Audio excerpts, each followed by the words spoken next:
ఓ 5 అడుగుల 8 అంగుళాల ఆంజనేయ స్వామి కథ చెప్పనా? అతను చిన్న కుర్రాడే అయినా వీళ్ళందరి దృష్టిలో దేవుడు.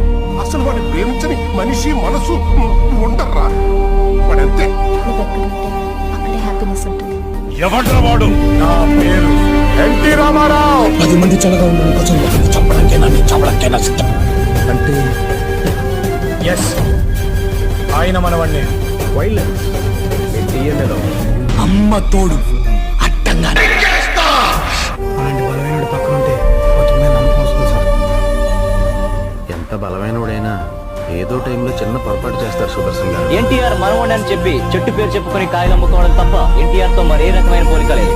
తీసిన 21 సినిమాల్లో 35% అట్టర్ ఫ్లాప్లే. ఆడిన 4 సినిమాలు దర్శకుల సత్తా వల్లే ఆడాయని మర్చిపోయాడు. ఈ మధ్య అసలు ఏమే బాగలేదు.